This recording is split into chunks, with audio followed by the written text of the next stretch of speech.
ஒரு குக்கர் அடுப்பில் வச்சு 200 கிராம் கேரட் திருகி வச்சுருக்கிறேன், இதை போட்டுடலாம். 200 கிராம் பீட்ரூட் திருகி வச்சுருக்கிறேன், அதையும் போட்டுடலாம். 350 கிராம் சர்க்கரை. இப்போ இது எல்லாம் நல்லா மிக்ஸ் ஆகட்டும். சர்க்கரை, பீட்ரூட், கேரட் எல்லாம் நல்லா மிக்ஸ் ஆகட்டும். இப்போது குக்கர் மூடி போட்டுடலாம். ஒரு விசில் வரட்டும், வெயிட் பண்ணலாம். இப்போ ஒரு விசில் வந்துருச்சு, யாரெல்லாம் போயிடுச்சு திறந்து பார்க்கலாம். இப்போது மத்து இந்த மாதிரி மேட்சர் வச்சு நல்லா மசிச்சு விடலாம். நம்ம தண்ணியே ஊற்றலை. ஒரு கடாய் அடுப்பில் வச்சு 2 ஸ்பூன் நெய் ஊற்றிடுறேன். நெய் உருகட்டும். நெய் உருகிருச்சு. இப்போ நம்ம மசிச்சு வச்ச நம்ம பீட்ரூட் கேரட்டை போட்டு நல்லா மிக்ஸ் பண்ணலாம். ஒரு 2லேருந்து ஒரு 3 நிமிஷம் மிக்ஸ் பண்ணால் போதும். நமக்கு ஹெல்த்தியான ஜாம் ரெடி ஆகிடும்.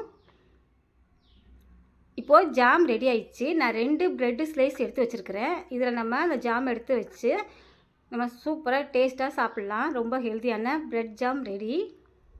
ஹெல்த்தியான ஜாம் ரெடி ஆயிடுச்சு. ப்ரெட்டோட சேர்த்து சாப்பிடும்போது டேஸ்ட் ரொம்ப அருமையாக இருக்கும். கடையில் போய் அதிக விலை கொடுத்து வாங்குறத விட வீட்டிலே செஞ்சிடலாம். காய் சாப்பிட மாட்டேன்னு சொல்கிற பசங்களுக்கு இந்த மாதிரி ஜாம் செஞ்சு கொடுங்க. ப்ரெட்டு ரொட்டியோட சேர்த்து சாப்பிடும்போது டேஸ்ட் ரொம்ப அருமையாக இருக்கும்.